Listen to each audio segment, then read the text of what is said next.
This is the process shot. I'm Michael. I'm stuck in a haunted movie theater, and I've seen The Survivor, a newish biographical drama from director Barry Levinson based on the true story of Polish Holocaust survivor Harry Haft. Set primarily after the war, it follows Harry as he tries to cope with his experiences during the war while touring as a professional boxer, a career that is rooted in his time in concentration camps.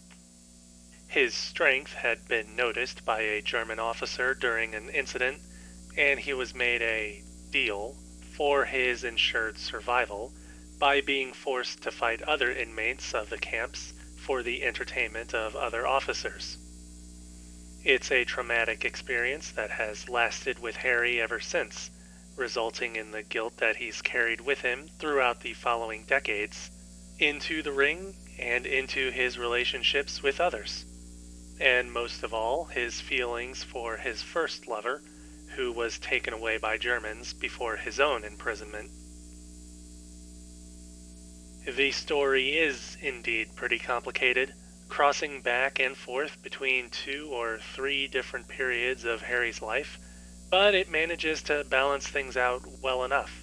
There's not many clean segues between the several time periods, but the ongoing narrative is linear enough that you won't get lost over time or between layers. It's really a rather effective distillation of Harry's life in that way, highlighting the more important moments while still being able to develop his own personal arcs. It does make the movie more about him than others, though, and so while supporting characters aren't necessarily empty, they still don't get much to do for themselves. The romantic aspect of the story is similar in this way, as it tends to come and go until closer to the film's end. All of this isn't a complete tragedy, mind you, since this is still obviously Harry's story, and is what is meant to be at the forefront, but it just feels a bit limiting. It ultimately shows less about Harry's PTSD and its effect on others, and more about how he copes with it over time, with the ultimate goal being more on telling Harry's story as it happened, I suppose. This greater focus on historical events may also be why The Survivor is relatively plain when it comes to its visuals. There seems to be more attention put towards keeping everything clear and focused on the cast and their actions within scenes, and so cinematography generally stays flat. It does lean into stylized shots during actual boxing matches, as well as within flashbacks to Harry's time in the camps, the latter scenes being further accentuated by being in black and white.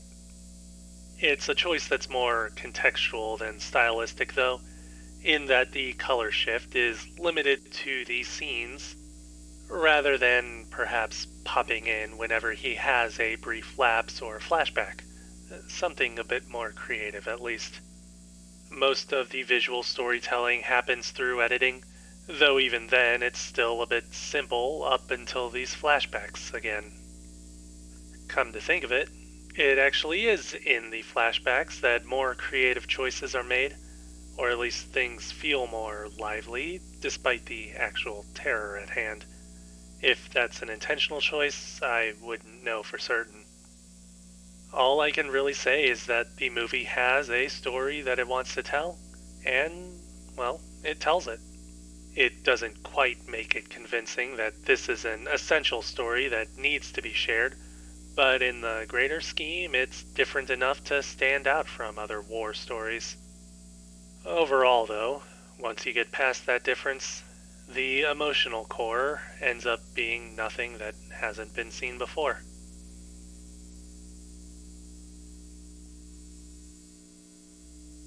The Survivor, Barry Levinson, 2022. 3 stars. I don't know if I'd outright recommend it, but while it isn't something you need to see right away, it's not something I would say to avoid.